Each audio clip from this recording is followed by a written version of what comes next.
For nearly 7 decades, Clint Eastwood has been the ultimate symbol of unbreakable American masculinity. We thought he was invincible. But recently, a devastating series of events has shattered that illusion, forcing the 96-year-old Hollywood legend to face the one adversary he can't outdraw: time itself. While fans were busy celebrating his upcoming cinematic milestone, a quiet, heartbreaking tragedy struck him behind closed doors, changing everything we thought we knew about his final act. He's putting on a brave face for the cameras, but the man behind the myth is enduring a profound sorrow. What exactly is going on in the shadows of his sprawling Carmel estate? For as long as anyone can remember, Clint Eastwood hasn't just been a movie star. He has been an absolute institution, a towering monument to a very specific kind of American grit and unyielding resilience.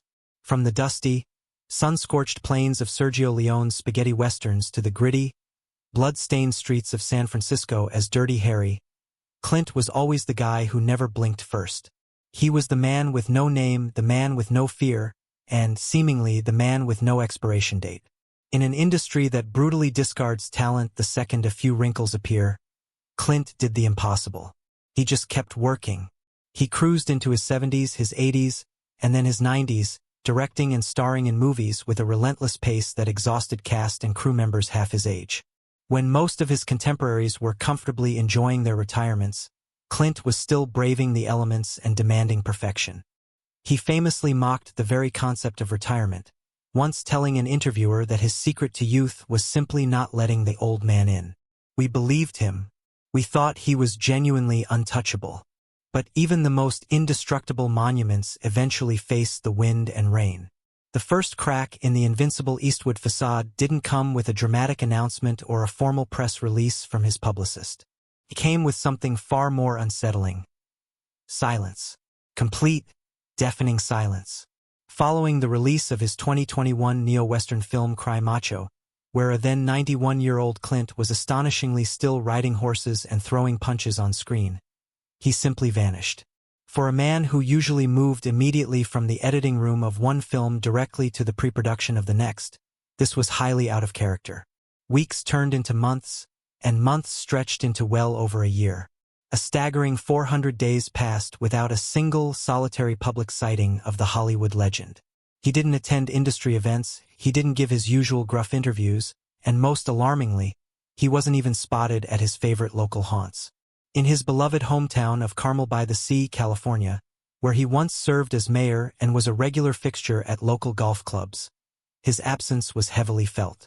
For a guy who practically lived his entire adult life in the public eye, this absolute disappearance was unprecedented. It wasn't a well-deserved vacation. It felt like a full-blown retreat. Nature abhors a vacuum, and the Hollywood gossip machine thrives in one. In the total absence of actual updates, the rumor mill went into overdrive. Whispers started echoing through the Hollywood hills.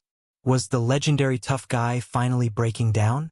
Tabloids began printing highly speculative headlines, painting grim pictures of a man isolated and ailing. Fans started expressing genuine, heartfelt panic.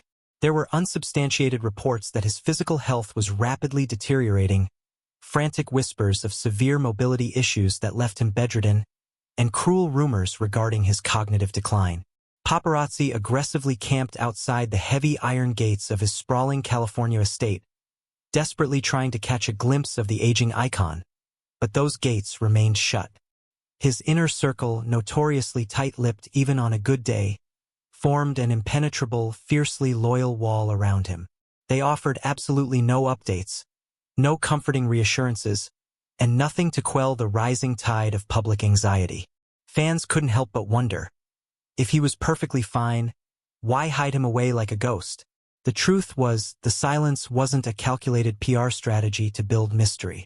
It was a tragic necessity. Inside that sprawling, heavily guarded compound, the harsh reality of being a man in his mid-90s was definitely setting in. But the physical toll of time, the aching joints and fading stamina, was only a tiny fraction of the story. The public was so intensely fixated on his age and physical health that they completely missed the real reason the gates were locked.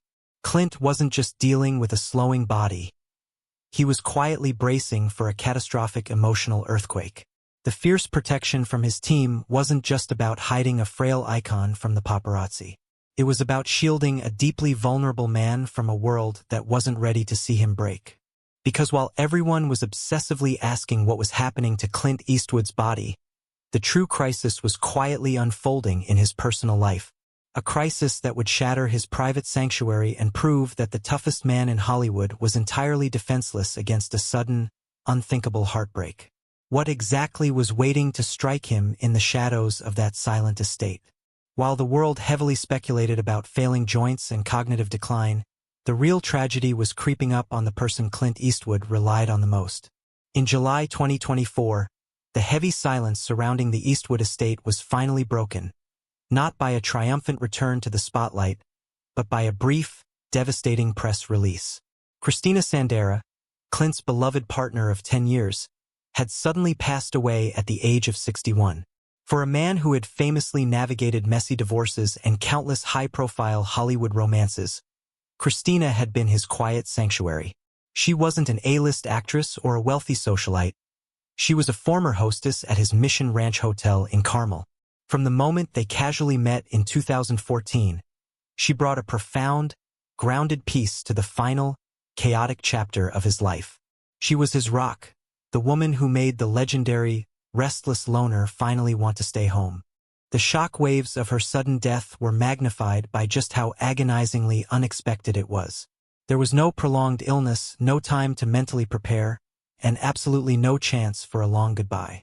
Official reports later revealed she had suffered a fatal cardiac arrhythmia. One day she was the vibrant, loving force keeping the aging icon going, and the next, she was just gone. Clint's public response was characteristically brief, but packed with a heavy, unprecedented sorrow.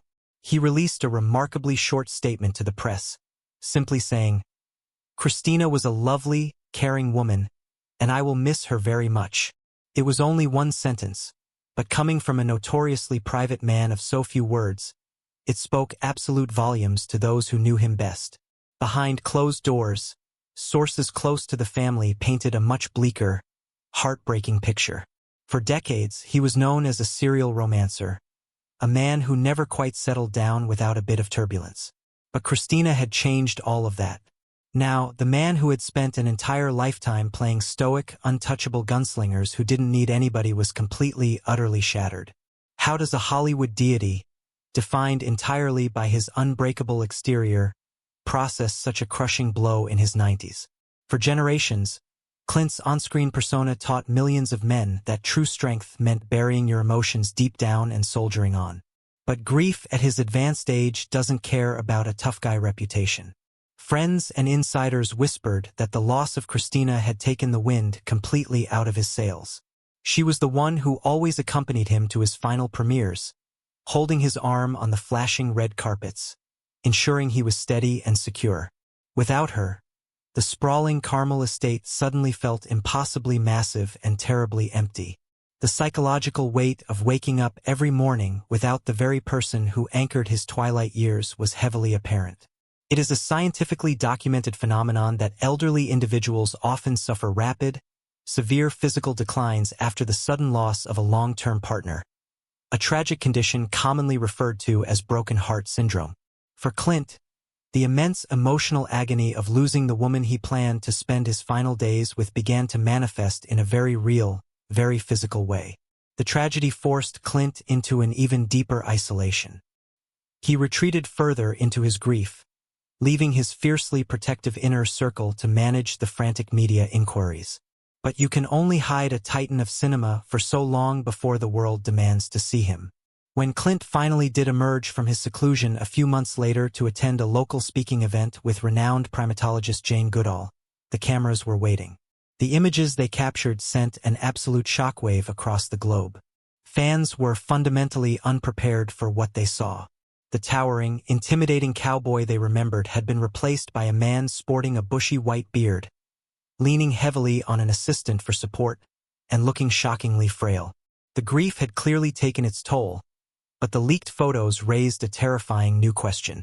Was this drastic, unsettling physical transformation merely the result of a profoundly broken heart, Or was the sudden loss of his partner masking a much darker, closely guarded medical crisis that his team was desperately trying to keep buried?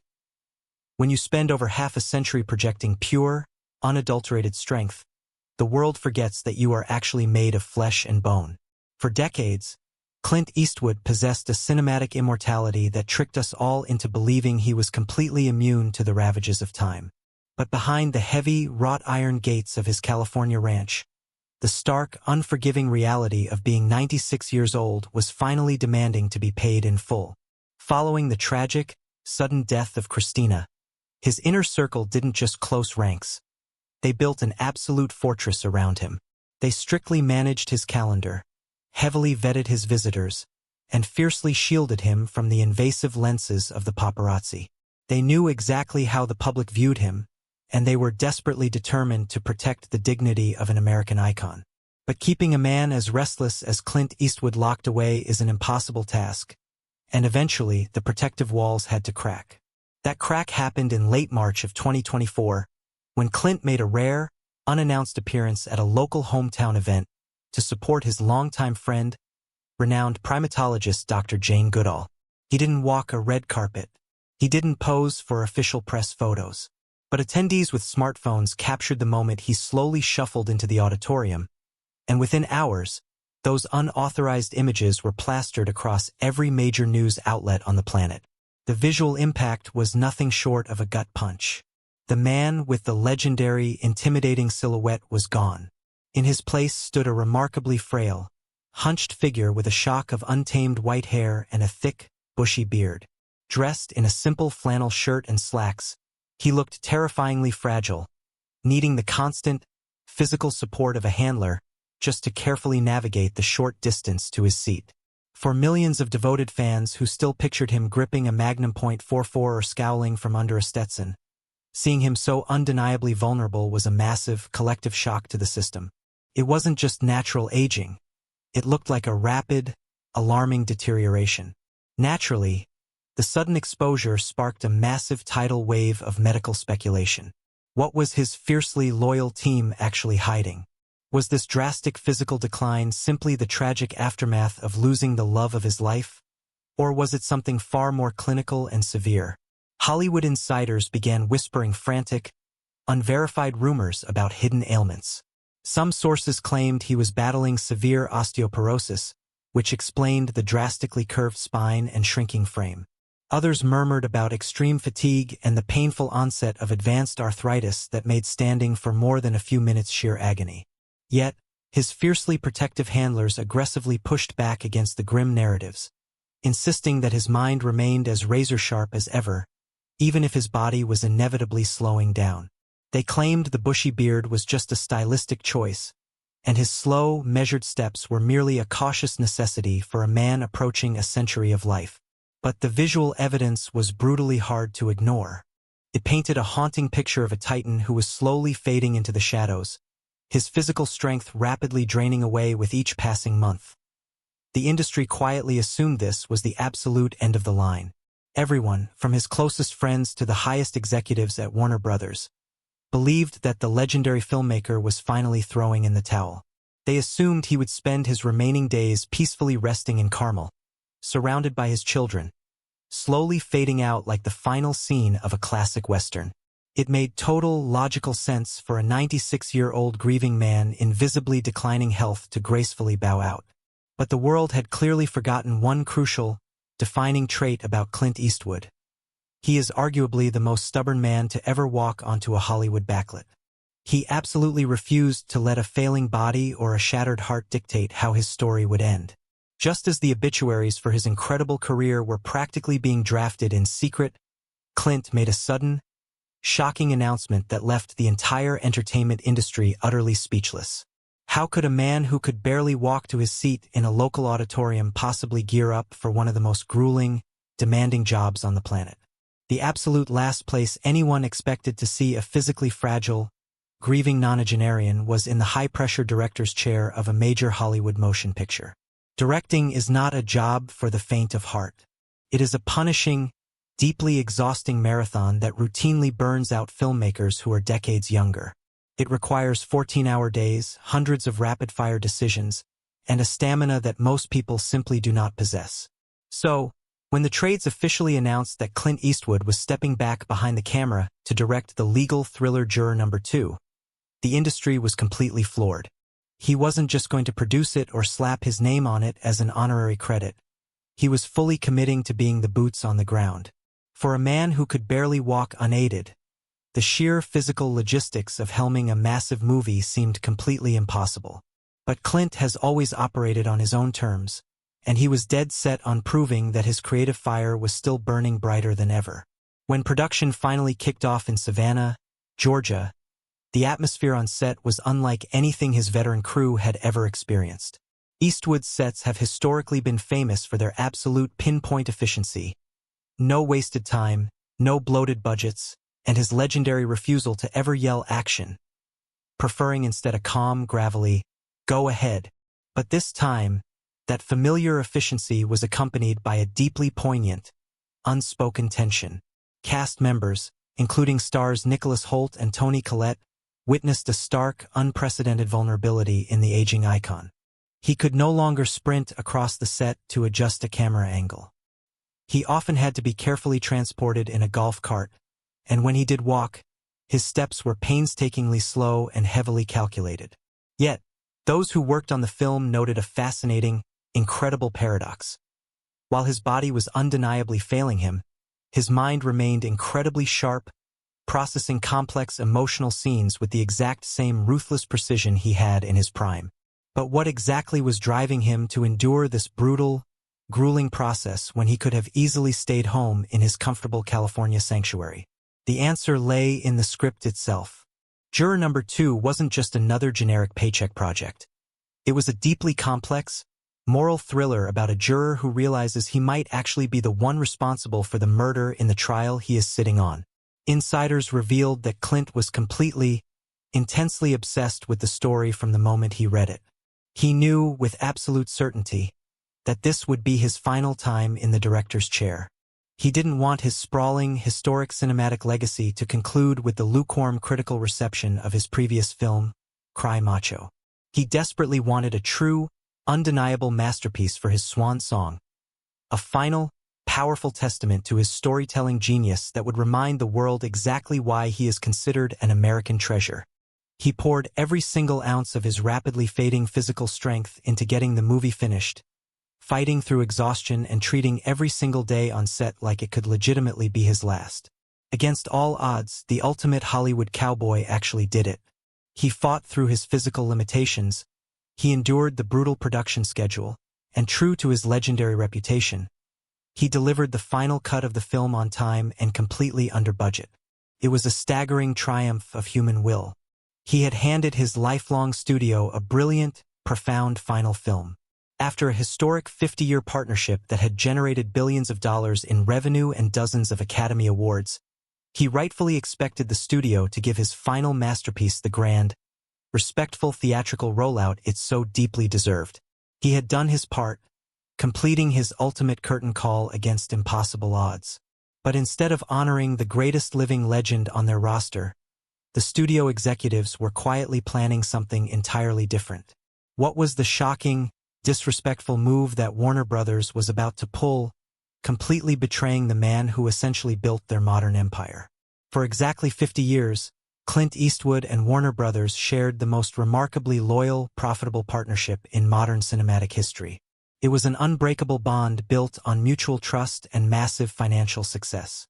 From the gritty perfection of Unforgiven to the emotional devastation of $1 Million Baby and the box office domination of American Sniper, Clint consistently delivered prestige, Oscars, and billions of dollars to the legendary studio. In return, the studio essentially gave him a permanent, untouchable blank check. They funded his passion projects, trusted his famously quick production schedules, and always, without fail, championed his films with massive, aggressive global marketing campaigns. It was an unwritten rule in Hollywood. You do not bet against Clint Eastwood, and you absolutely do not disrespect him. But the entertainment landscape had drastically, brutally shifted in recent years. Under the new, notoriously ruthless corporate leadership of David Zaslav at Warner Brothers Discovery, The old rules of Hollywood loyalty were abruptly thrown right out the window. When Clint finally delivered the finished cut of Juror Number 2, he had achieved a minor miracle. Against the overwhelming odds of his fading health and his deep personal grief, he had completed what early test audiences were calling a tense, masterful thriller. It was supposed to be a triumphant, cinematic victory lap for a 96-year-old legend. But the studio's reaction was shockingly, inexplicably cold. Instead of planning a massive, celebratory wide release for the icon's final film, Warner Brothers executives quietly decided to essentially bury it. They announced a severely limited, almost insulting theatrical run in fewer than 50 theaters nationwide, coupled with a virtually non-existent marketing budget. There were no massive billboards on Sunset Boulevard, no aggressive television ad buys, and absolutely no grandiose premiere events to celebrate his swan song. For a director of Eastwood's towering historic stature, this was an unprecedented, embarrassing slap in the face. The immediate backlash from the industry was explosive. Fellow directors, prominent film critics, and devoted fans were absolutely outraged by the studio's blatant disrespect. High-profile filmmakers like Guillermo del Toro publicly voiced their utter disbelief, questioning how a studio could so callously mistreat a man who was responsible for some of their greatest historical triumphs. The trades ran scathing, angry editorials accusing the corporate executives of completely abandoning art in favor of cold, short-term algorithms. The prevailing theory was that the studio simply didn't believe a thoughtful, adult-oriented legal thriller could make money in a theatrical landscape completely dominated by massive, CGI-heavy superhero spectacles. So, instead of honoring his legacy, they allegedly chose to write the film off, tossing it into a few theaters merely to qualify for awards season before quietly dumping it onto a streaming platform. It was a brutal, ugly reminder that, in modern Hollywood, past loyalty means absolutely nothing when the spreadsheets don't instantly add up. For Clint, the betrayal had to sting, but true to his lifelong stoic nature, he refused to publicly complain or badmouth the studio executives. He didn't release an angry statement or take to the press to demand better treatment. He let the work speak entirely for itself. And miraculously, despite the studio's massive efforts to seemingly hide the movie, Juror Number 2 opened to glowing, phenomenal reviews. Critics hailed it as one of his sharpest, most morally complex films in decades, proving that his mind was still operating at the absolute peak of its powers, even if his body was failing. The film's quiet, undeniable success was the ultimate, satisfying middle finger to the executives who had doubted him. But while he had successfully fought his final battle with the Hollywood machine, winning a victory for his artistic legacy, he couldn't outrun the deeper, more profound issues waiting for him back in Carmel. As the theatrical dust settled, Clint was forced to look inward, confronting the messy, complicated personal history he was leaving behind. With the camera finally turned off for good, what desperate, quiet moves was the aging legend making to fix the deep, lingering wounds within his own fractured family? The glaring, flashing lights of Hollywood have a very convenient way of blinding us to the messy realities of the people we idolize. For decades, the public's perception of Clint Eastwood was largely defined by his cinematic triumphs and his rugged, solitary on-screen personas. But behind the legendary movie posters and the shiny Academy Awards, Clint's personal life has always been a sprawling, incredibly complicated web of tangled relationships. He is a man who fathered 8 children with 6 different women, navigating a chaotic string of marriages, quiet affairs, and high-profile divorces that kept the tabloid presses running hot for decades. For a long time, his intense, singular focus on his relentless career often overshadowed his responsibilities as a family man. Some of his children grew up entirely outside of his massive shadow, only forging a connection with him much later in their adult lives. He was, by his own quiet admission, not always the perfect present father. But as the clock ticks relentlessly toward a century, the man who spent his life looking fiercely forward is finally being forced to look back. The sudden, deeply traumatizing loss of Christina Sandera served as a brutal, terrifying wake-up call for the 96-year-old icon. It was a stark, undeniable reminder that time is not a guaranteed commodity, not even for a Hollywood legend. Following her tragic passing and the grueling, exhausting completion of his final film, sources close to the family revealed that Clint's priorities experienced a massive, fundamental shift. He was no longer obsessed with box office returns, shooting schedules, or what the studio executives thought of him. Instead, he began dedicating his remaining, rapidly dwindling energy to quietly mending the broken fences within his sprawling family.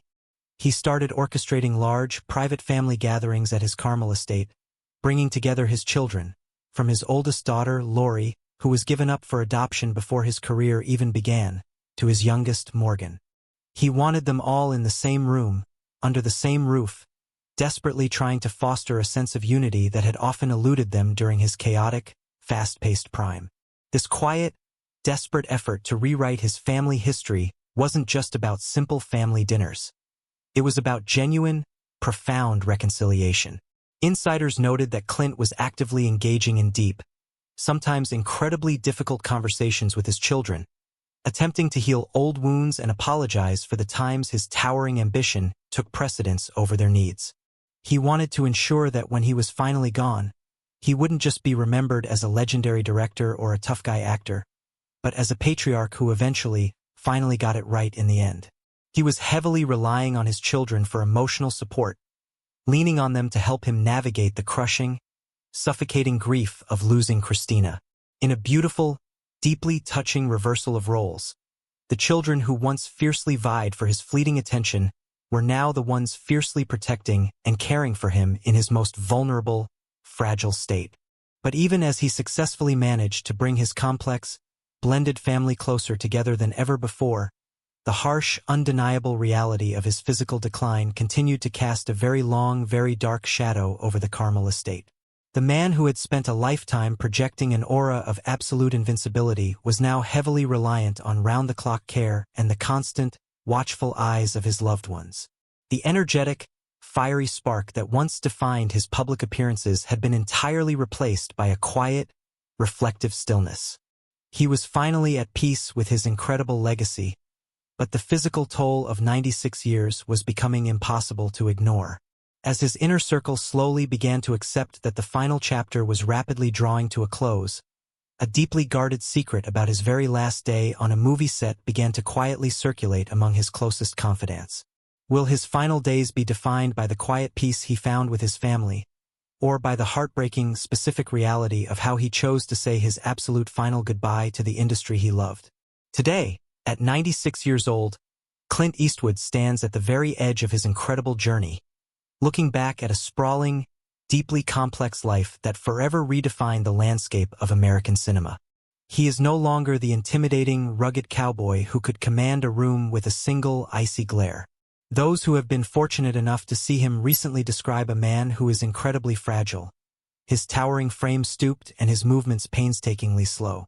He rarely leaves the safe, quiet confines of his heavily guarded Carmel estate, choosing instead to spend his days sitting quietly, looking out over the beautiful, rugged California coastline he has loved for decades. His world has shrunk considerably, shifting from the massive, chaotic soundstages of Hollywood to the small, intimate circle of his children and grandchildren. The physical deterioration is impossible to deny, but those closest to him insist that despite the failing body, he still possesses that unmistakable, steely glint in his eye, a quiet reminder that the legendary fire hasn't completely burned out just yet. He has finally retired. There are no more scripts sitting on his desk, no more location scouts calling his phone, and no more battles to fight with stubborn studio executives. For the first time in over 70 years, Clint Eastwood is simply a man, completely unburdened by the relentless, crushing weight of his own massive legacy. He has spent the last year quietly making his peace with the world, securing his complex family ties, and privately mourning the devastating loss of the woman who was supposed to be by his side at the very end. The industry he helped build has already begun to move on without him, obsessed with the next big blockbuster and the next young star, but his towering influence remains permanently etched into the very foundation of Hollywood. He knows his time is running incredibly short, but he is facing the inevitable end with the exact same stoic, quiet dignity that defined his most iconic characters. He isn't afraid, he is simply waiting. But as the curtain slowly begins to fall for the final time, The stories of his absolute last moments as a working director have started to quietly leak out from the heavily guarded set of Juror Number 2. For months, the cast and crew had fiercely protected the details of the grueling production, honoring Clint's intense desire for absolute privacy. They had witnessed his daily, agonizing physical struggles, his reliance on golf carts, and the heartbreaking reality of a fading giant refusing to quit. They knew, with absolute certainty, that they were actively participating in the final chapter of cinematic history. The atmosphere during those last few weeks of filming was described as incredibly heavy, filled with a deep, unspoken reverence for the man sitting hunched in the director's chair. Everyone on set was acutely aware that they were watching the absolute end of an era, but no one could have possibly predicted the deeply emotional, profoundly specific way Clint chose to handle his final goodbye. On the very last day of principal photography, as the final shot was successfully captured and the crew prepared to loudly celebrate the wrap, a strange, sudden silence fell over the set. Clint didn't want a massive, raucous party. He didn't want a long, emotional speech or a standing ovation from the exhausted crew. He had spent his entire life orchestrating grand, dramatic moments for the silver screen, but for his own final exit, he wanted something entirely different. He asked his handler to help him stand up, steadying himself as he looked out over the quiet, waiting faces of the people who had helped him cross his final finish line. He had one last, specific instruction for the crew, a quiet, heartbreaking directive that completely broke the stoic facade he had maintained for nearly a century. What was the secret, incredibly emotional request he made before walking away from the camera forever? As Clint Eastwood silently prepares to bid a permanent farewell to the industry he built, a deeply guarded secret about his final moments on the set of Juror Number 2 is about to be revealed. When you hear the specific, tear-jerking instruction he gave to his crew on his very last day of filming, you will understand exactly how he wants to be remembered, and it will completely shatter your heart.